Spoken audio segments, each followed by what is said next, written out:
My name is Lisa Flaherty. I'm interviewing Nicole Carlson for Georgia State University's Women's March on Oral History Project.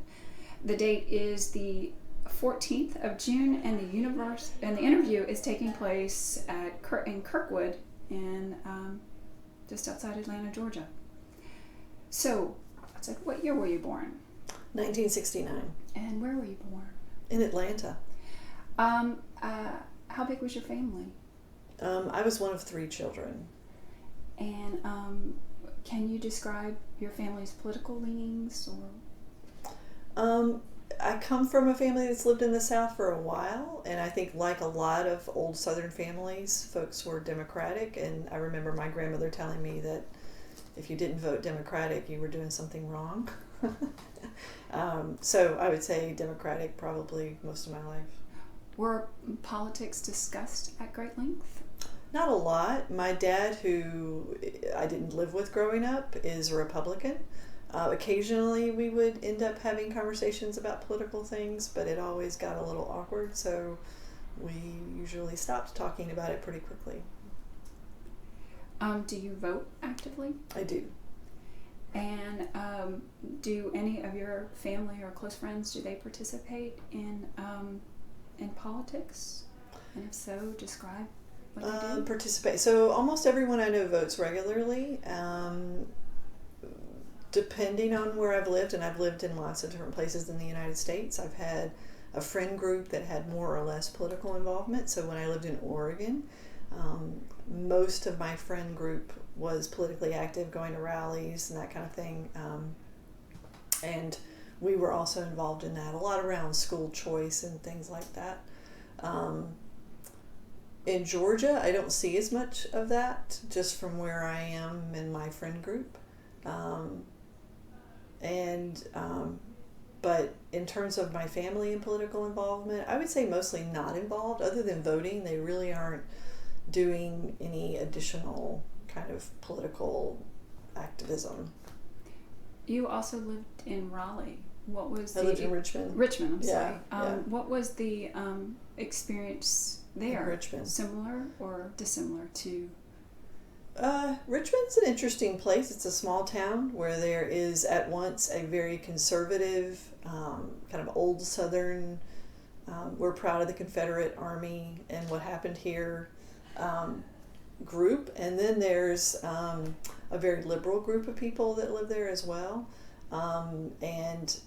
As a midwife practicing in that area, I was involved in a lot of activism around midwifery and the choice of women to have midwives at their births.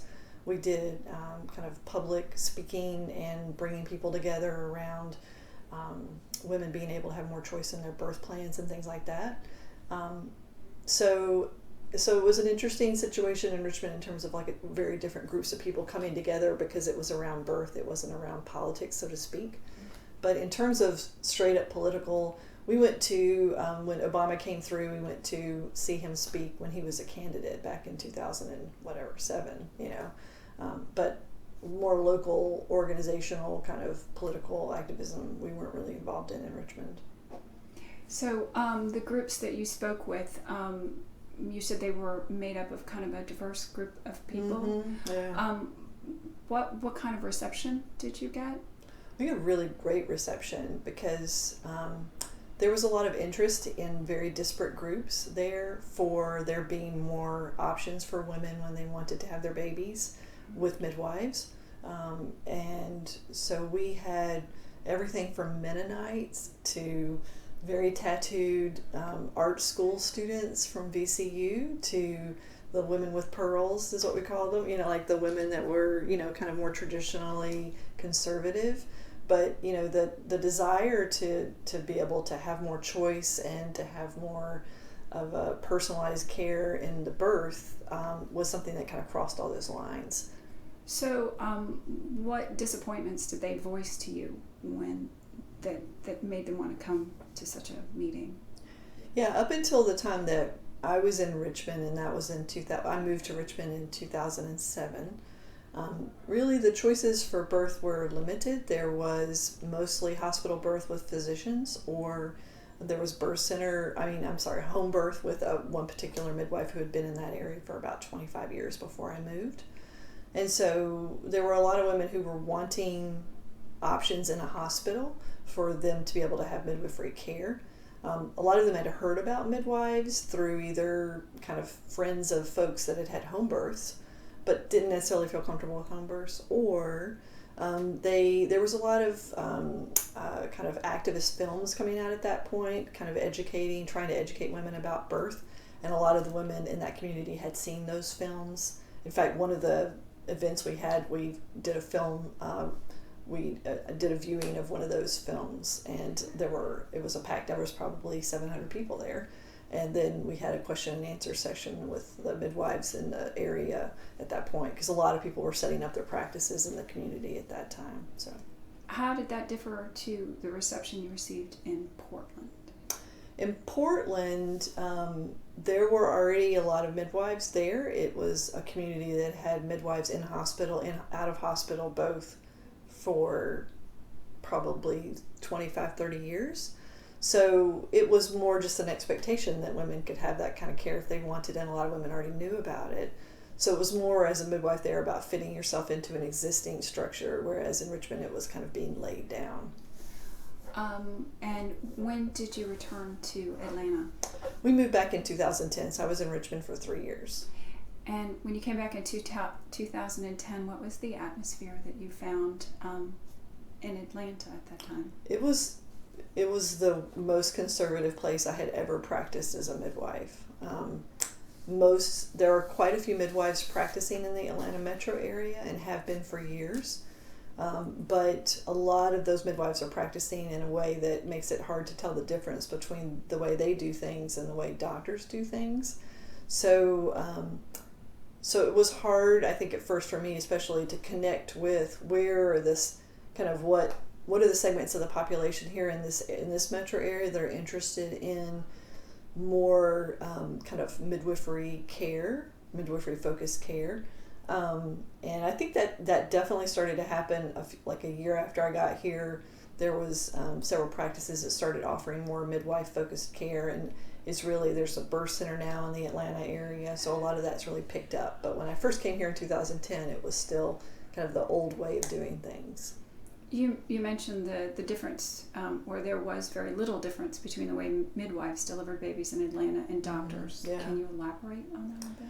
So for example, when I was in Richmond, and the same thing in Portland, there were a lot of practices where the midwives not only provided care, but the midwives guaranteed that the woman would have access 100% of the time to a midwife. So in other words, if you're having your baby with that practice, you don't have, when it's time for you to have your baby, obviously a lot of times you can't control when that's going to happen. And so the idea in a midwife, 100% midwifery practice, is that no matter when you go into labor, there will be a midwife there for you. And all the midwives are kind of on the same page about how they're going to take care of you. So you're not in a situation where maybe it's going to be a midwife, maybe it's going to be a doctor. And kind of as a furtherance to that, it's midwife-led practices in Portland and the one we established in Richmond. So that meant that we decided kind of basics about how women were cared for. Things like, how much time did you have to spend with the midwife when you came for a prenatal visit? In those practices, we would commonly spend 30 minutes with a woman when she came in to really not just measure her belly and listen to her baby, but also ask her about, how are you feeling? And, let's make sure you have all this education so you're prepared for parenthood and for birth. Whereas in a typical medical practice, you may have 5 minutes with the doctor or midwife, pretty much time for them to measure your belly, and then you're out the door. So in birth, it's a lot more time with the woman, where you're spending time with her, you're helping her. As a result, many more women are choosing to have babies without an epidural, although not all of them, because midwives will help women either way, typically in a hospital setting. But in a more medical practice, more women aren't feeling as supported, so that you're having more like a 95% epidural rate, because you may be doing 5 or 6 births in a shift, so you're not able to spend a lot of time with any one woman. Let me get us back.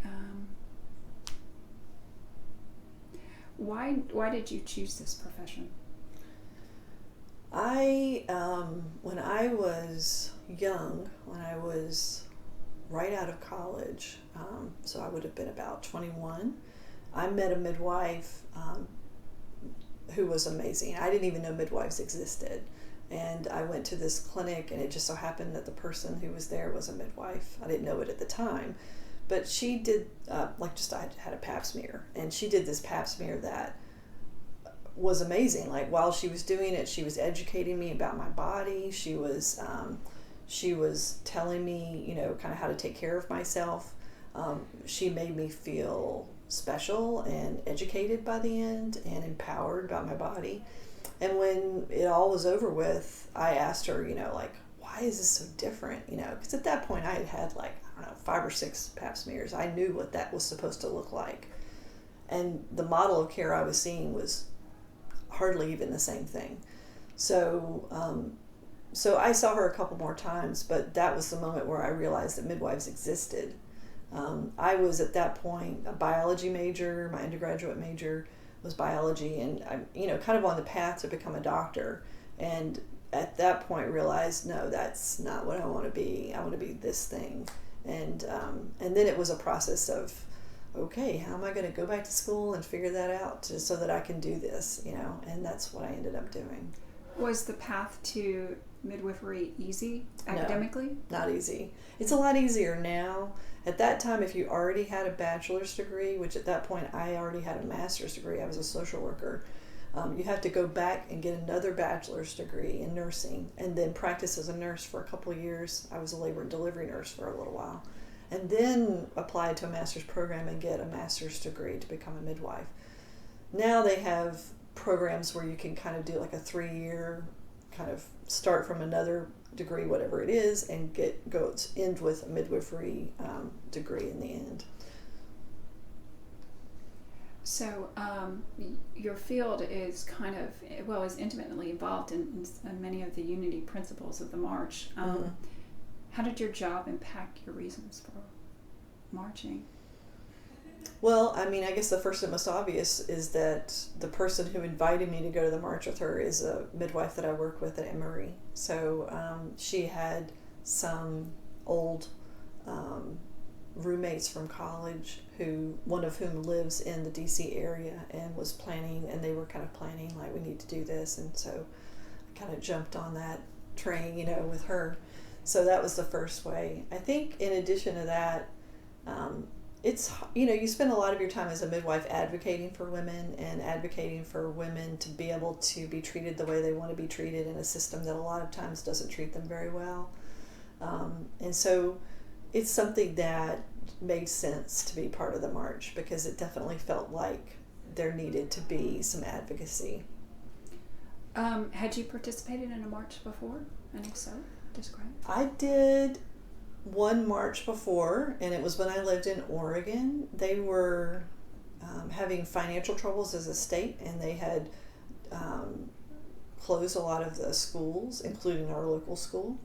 And it was based around their tax structure, which was not a 3-pronged. They don't have property tax. They don't have sales tax there. So we went, a bunch of people went down to the capital, which is in Salem, Oregon, and participated in a march where we were asking to be taxed so that we could have better schools for our kids. And all the kids were involved too, and we all held up signs. And then afterwards, a lot of us participated in some hearings where they were seeking, community input on the choices they were making about the school closures. All right, now we'll go on to the march. I know we already talked about a little bit of why you marched, but were there any other motivations or emotions that were driving it? Yeah, I think it felt like, and I've heard so many people say this, after the election, it felt like we had entered an alternate reality, that it almost didn't feel like it was possible that it could happen, but then it was happening.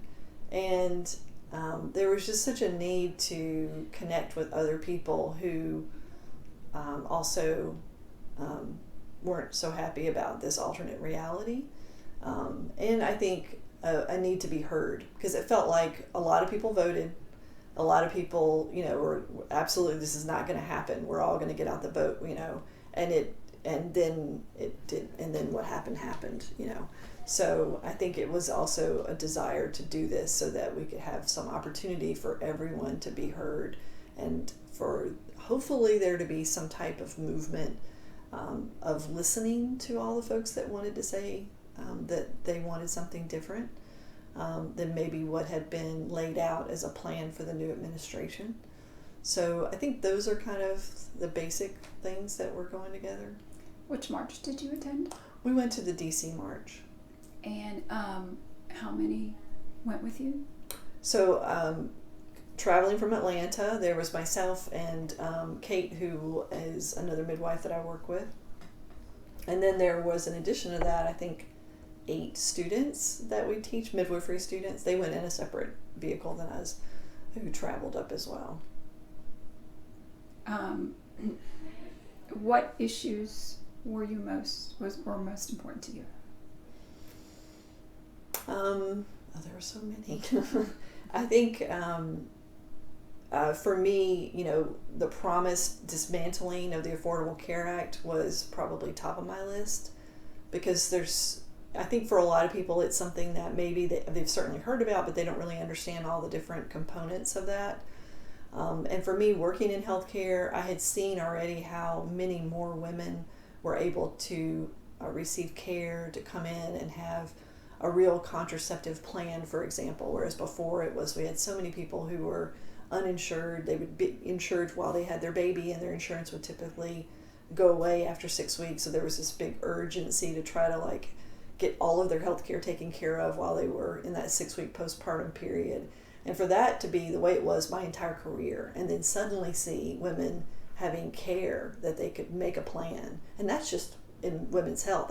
I'm sure other providers of a more wider spectrum of care had similar kinds of experiences, but that was probably my primary reason that I wanted to march. What other issues did you see represented at the march, and what do you think about those? There were a lot of folks there that were marching around abortion rights, and we saw a lot of posters and reproductive rights. In addition to that, there were a good number of people who were marching with signs or statements that were expressing discontent with their sense of not being represented by the plans of the administration that had been voted in. I would say, in addition to that, it was a lot of feeling of corruption and feeling unhappy with some of the other Republican leaders. And so I saw pictures of Paul Ryan and kind of messaging about that policy, his policies and him as a person. But I would say kind of the biggest things were about women's rights and reproductive kind of things like that, as a side note.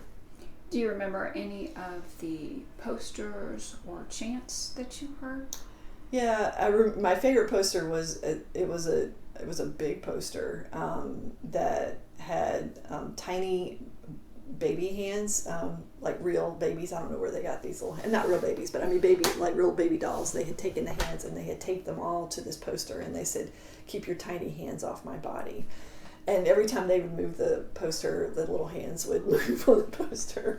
So it was a little bit disconcerting as well as eye-catching.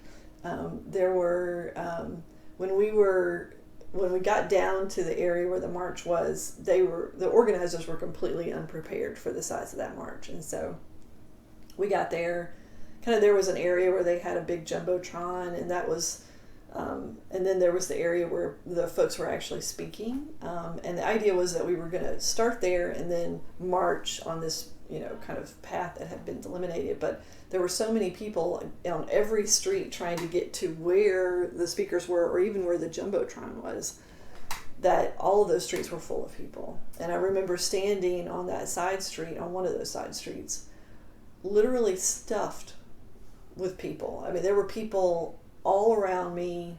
Like, as far as I could see, there were people in trees, people on the sides of, like, buildings, standing there, waiting, sitting there, waiting. Everyone was really polite, but one of the chants was, ready to go, like, fired up, ready to go. Because we were all, like, and this was after standing there for, like, 2 hours, no one really knew what was going on, but we were all, like, wondering, because it was way past the time that we were supposed to start marching, so we knew something was going on, and it was this polite, we're here and we're ready to go. That was one of them. The other, it wasn't so much of a chant as it was this roar that happened over and over. So once we finally started to march, about maybe every few minutes. Especially as we got close to the White House. We marched near the White House, not right up to the White House. There was this roar where everyone, it would kind of come over the street like a wave, where everyone would just scream for a little while and then it would move down the street. And I think it was about people wanting to be heard, to make sure, like, we're close to you now. Donald Trump, you're in the White House. We want to make sure we're here. You can't pretend like this isn't happening. But it was the coolest thing to be on the street, because you could hear the roar coming from behind you, and there was tall buildings on the side, so it would kind of echo off the buildings. And then it would kind of roll over you like a wave, and then you'd see it, like, kind of hear it go forward, down the street. I think one of the things that hit me, and a lot of people have brought up, is the sheer number of people, and you mentioned that yourself. Mm-hmm. What were your expectations before, and then when you arrived and saw those numbers? How many people? Yeah. Yeah. What was going through? I mean, what were your expectations prior to that? I mean, my expectations were that we were staying at a house near the zoo, and my expectations was that we were going to walk down the road to where she lives. We were going to get on the metro. We were going to take it into the Smithsonian exit. We're going to get off, and we were going to see some of the speeches in the little, area, and then do the march.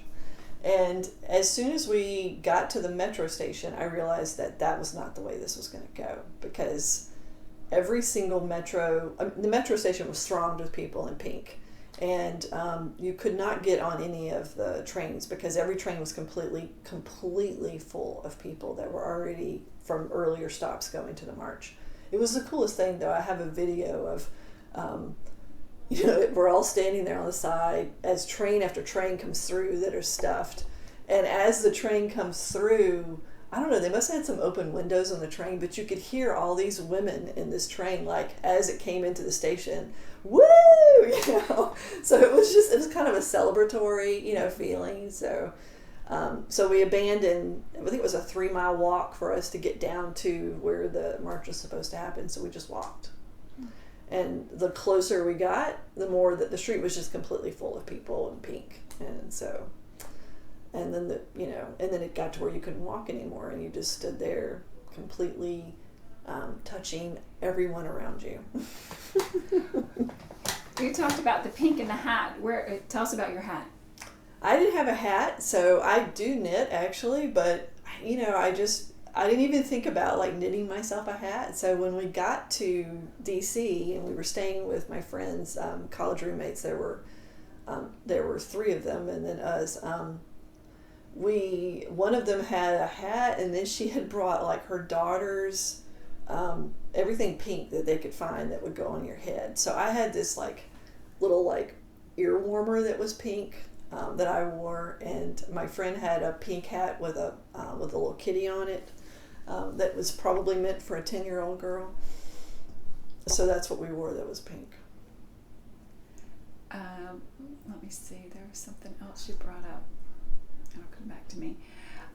What were your emotions did it get emotional during the march? I think it was just a great time. I mean, it was celebratory. It felt like, I remember when we took the train. So we drove to Richmond and then parked our car and took the train into D.C. And so we were taking the train into D.C. while Donald Trump was being inaugurated. So on my phone, I'm getting updates. Donald Trump is now the President of the United States as we're pulling into D.C.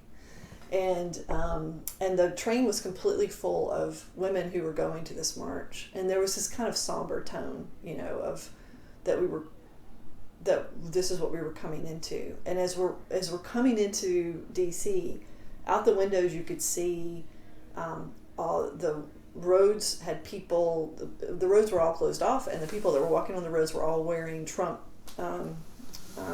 like the Make America Great red hats. Or the women were wearing like red coats. It was a lot of red. And there were tanks on the street. And it was really eerie because it was like you could just see like building and then a snippet of the road as the train went by, and it felt like kind of abandoned almost, and then people with the red hats.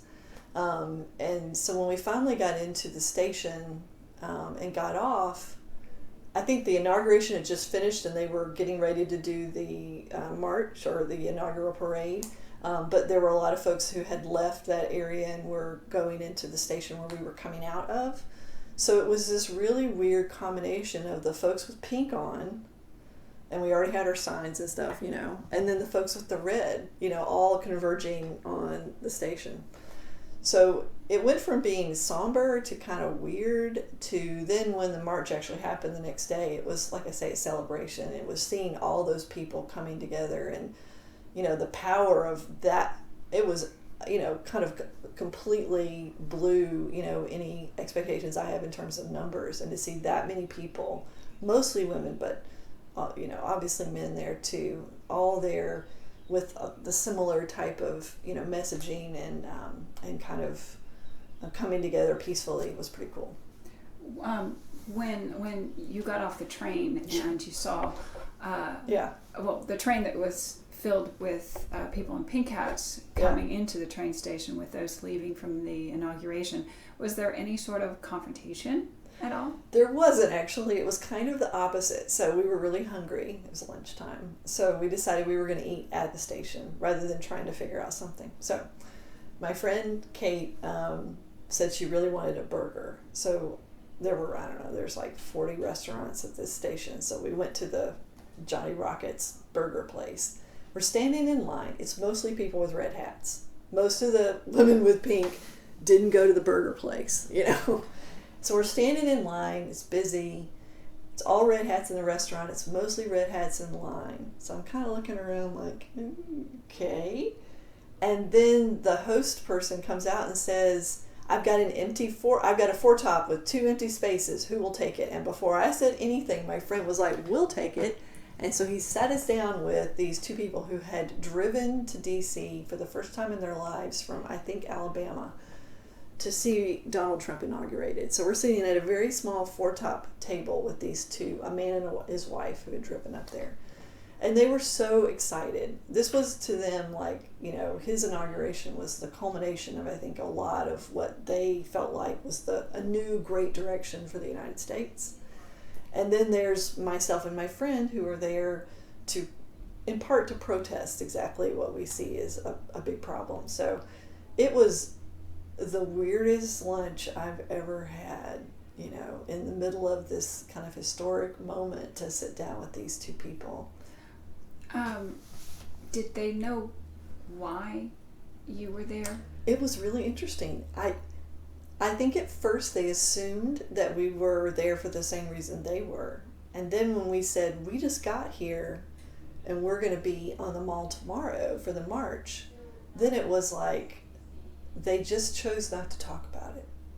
So then the man would talk about, he wanted to, us to talk about our children or about things like that, but would very deliberately not talk about, and he talked about his children and his job, but would very deliberately not talk about politics. So the closest we got to talking about politics was just the establishment that we weren't there for the same reason he was.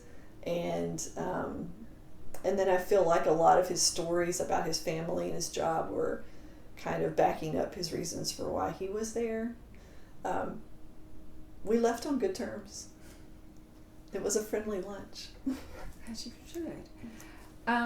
So when you decided to go, were friends and family supportive of that decision? Yeah, absolutely. I think my daughter was, my grown daughter was in Scotland at the time. I think I would have loved to have had her there, and I think she really wished that she could have been.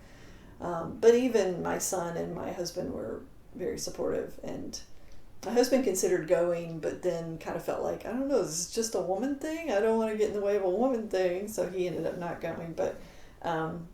But yeah, I think of the folks that I told, everyone was really supportive. Yeah.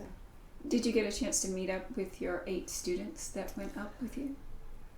We planned to, and once again, not really understanding what we were dealing with there. So we were getting texts, and pictures from them, and we were trying to figure out when to meet up, but it just never happened. There were actually, I had my sister-in-law was there. I never got to see her either because, she was there, but it was crazy.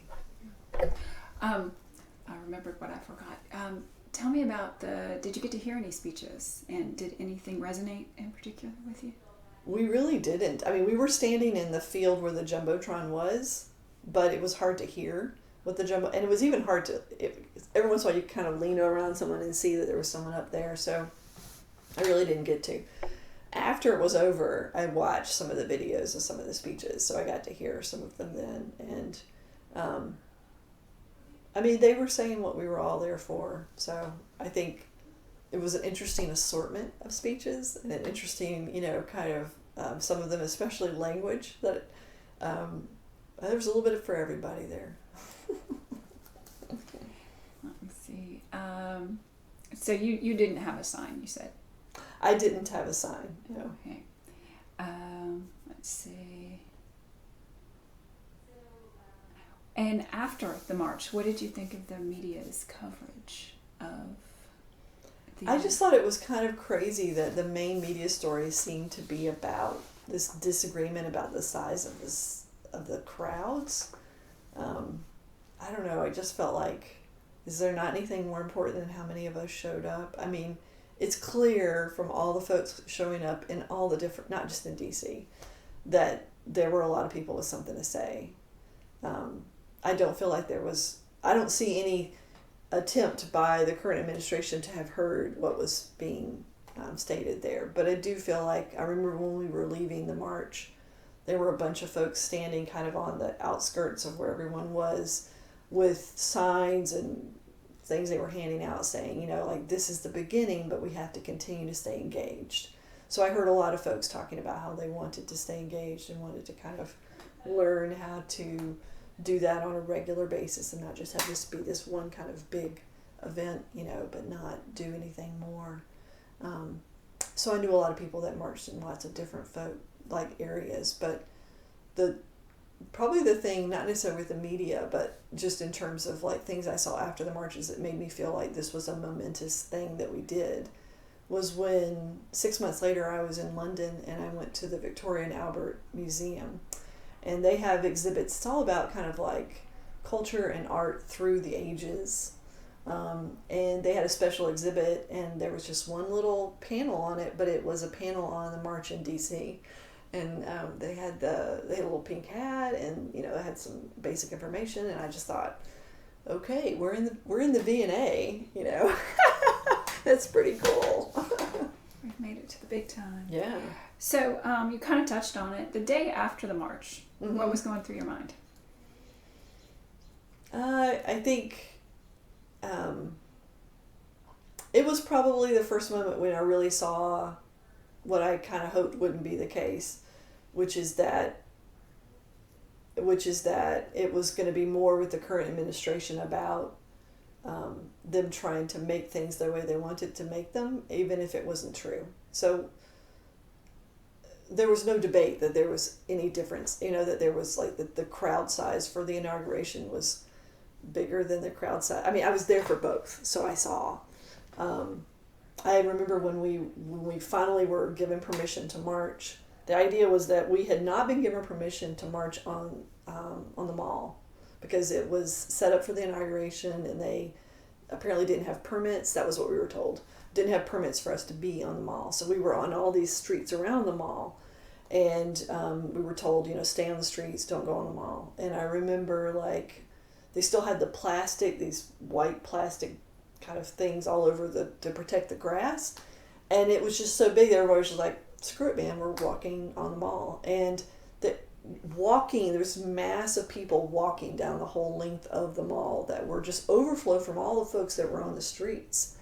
And I was there coming off the train when the inauguration happened, and it wasn't that many people. So anyway, it was just, for the whole conversation to be about, not about like what were the things that folks are concerned about, and how can maybe this administration work with the clear concern that is here on these different issues. It wasn't about that. It was about kind of this idea that they were trying to promote, that some kind of popularity contest. It was pretty disappointing, and I think it was kind of a harbinger for the way things would be. Have you, what have been your responses to people when they found out you marched? I think my friend is a big Facebooker. I'm not, so she put a lot of pictures of us up on there. So I've had a lot of folks right afterwards that were, talking about it from that. In my personal life, pretty much everyone knew, but they're all like, yeah, that's great. I'm glad you went. And then outside of that, honestly, I haven't really talked about it with a lot of folks. I tend to not, but I've kind of thought about, in a lot of different situations, maybe what we need more in this country is more crosstalk around, not just like I'm in my group and you're in your group, but more crosstalk amongst those groups about, yeah, I actually traveled a long way to do this thing, and these are the reasons why, and that is just, I don't think a lot of folks do it, including me. On your trip back to Atlanta, what were your conversations? I think it was a lot of just processing what we had seen and what was, that we were really glad we did it. I remember my friend, her husband was kind of passive aggressive about being left with the children, and I thought, how many women are going back into family situations where they kind of like got themselves here despite everything else that they have to do, and now they're kind of like getting the blowback for that. I didn't have that myself, but I have grown children, so I think it was a lot about that kind of re-entry into, and then kind of how can we continue to keep up some type of ongoing reminder and advocacy for women about the things that we were doing at the march, so making plans about contacting legislators and things like that. Are those things that you've done? It is. I was already kind of in the habit of contacting, they're probably tired of hearing from me, my legislators, because I do a lot of contacting them about things that are affecting women's health in the state. And I was one of the folks that would bring students down to the Capitol and like introduce them to like, how can you pull your legislator out of session, and then have a conversation with them.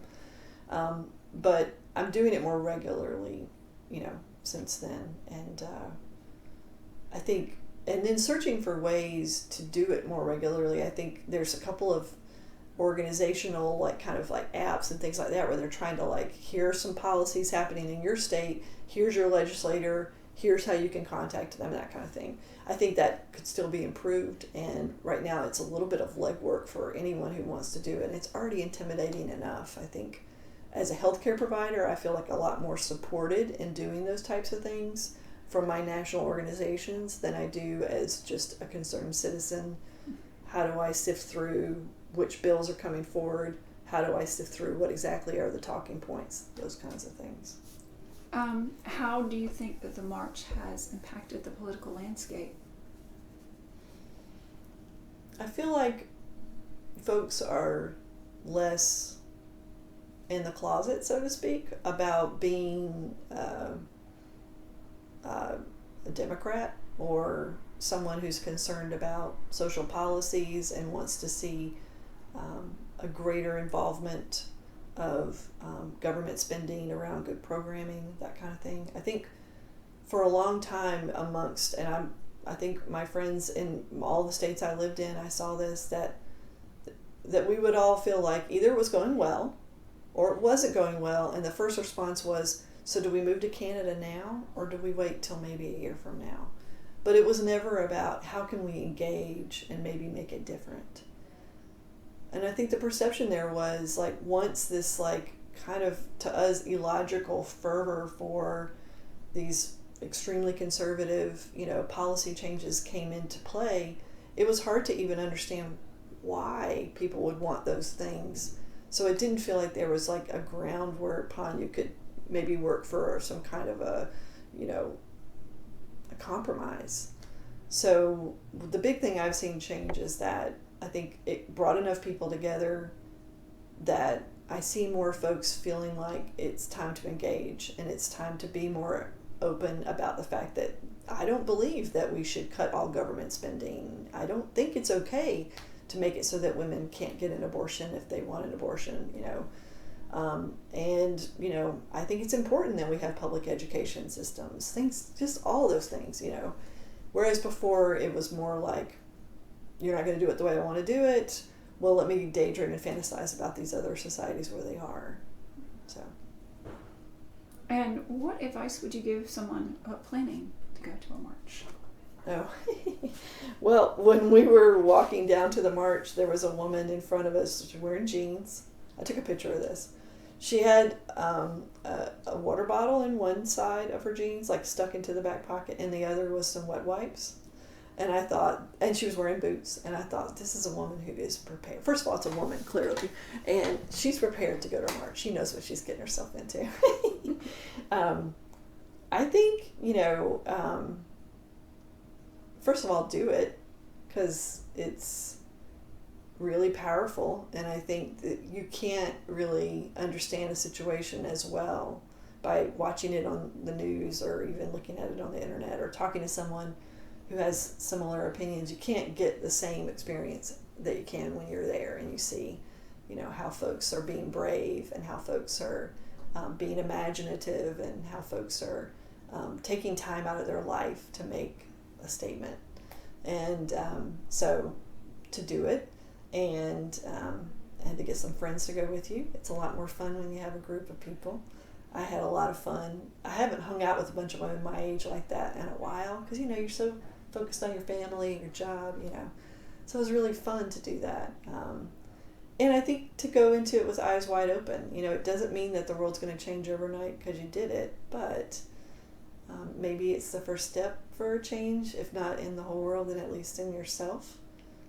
There was a lot of very concerning emails that we got beforehand from organizers talking about threats for violence and how to protect yourself and have, write your phone number and your contact information in Sharpie on your arms in case you're unconscious, And I mean, all that seems like really important to talk to folks about, 'cause certainly I'm sure it's important, but it was a little scary going into it of like, what's going to happen, but to do it anyway.